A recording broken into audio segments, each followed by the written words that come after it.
Okay, let's talk about evolution, and I want you to just forget everything you might remember from a dry old textbook. Instead, think of it like a huge, fascinating detective story, a puzzle that completely changed how we see life on Earth. So let's get right to our first clue. It all starts right here with these pretty ordinary looking birds. Believe it or not, these simple sketches of finches held the key to unlocking one of the most powerful ideas in the history of science. So that's the big question, right? How on earth did these little birds lead to a theory that would turn biology completely on its head? Well, let's follow the evidence and find out. Now, every good mystery needs a detective. And in our story, that detective was a young naturalist named Charles Darwin. He's about to set off on a journey that would uncover the clues to this whole thing. So for 5 long years, Darwin sailed around the world on this ship, the HMS Beagle. And he wasn't just kicking back and enjoying the ride. No, he was this relentless observer, collecting, sketching, and documenting literally thousands of specimens. We're talking plants, animals, fossils, you name it, he was studying it. And out of all the incredible places he visited, there was one spot that really stood out, a remote chain of volcanic islands called the Galapagos.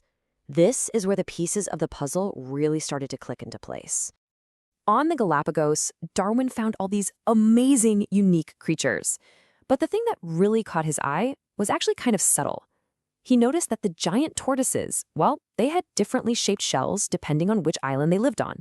And that observation sparked this revolutionary idea. What if species weren't fixed? What if they could actually change to fit their environment?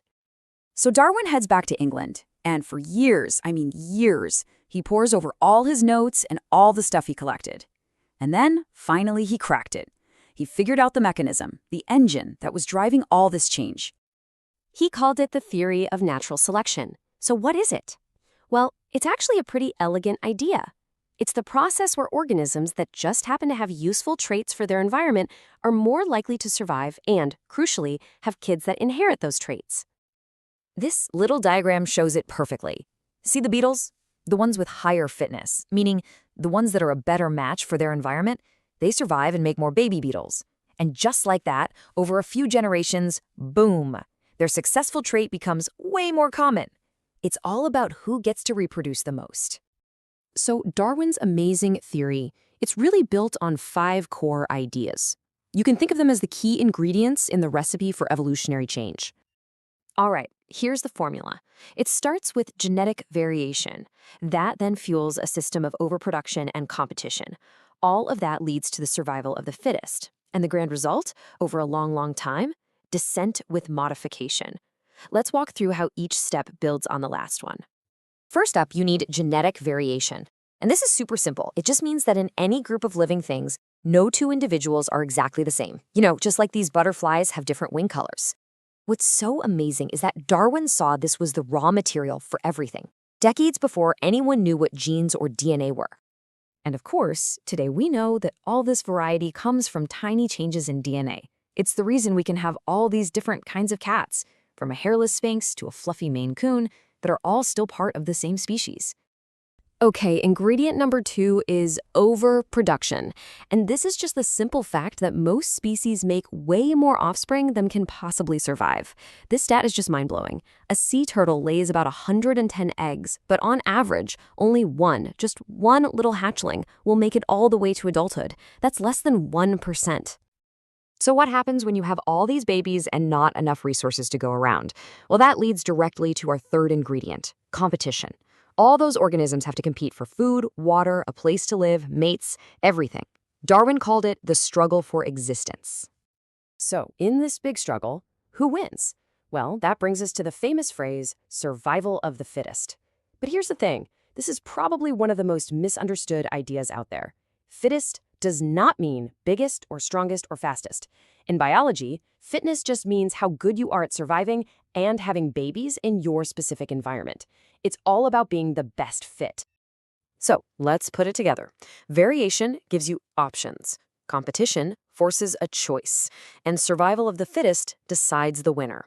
Now, what happens when you let that simple process run, generation after generation, for millions of years? The result is literally written in stone, or, well, in bone. This is the grand finale, descent with modification. Just look at the fossil record of the horse. You can actually see it. Over millions of years, as the world changed, certain traits were favored, others were lost, and this small, dog-sized ancestor slowly transformed into the horse we know today. And that brings us right back where we started, with Darwin's finches. See? It all makes sense now. Those different beak shapes weren't random at all. They were modifications, each one perfectly adapted for a different food source on a different island. Some for cracking seeds, others for grabbing insects.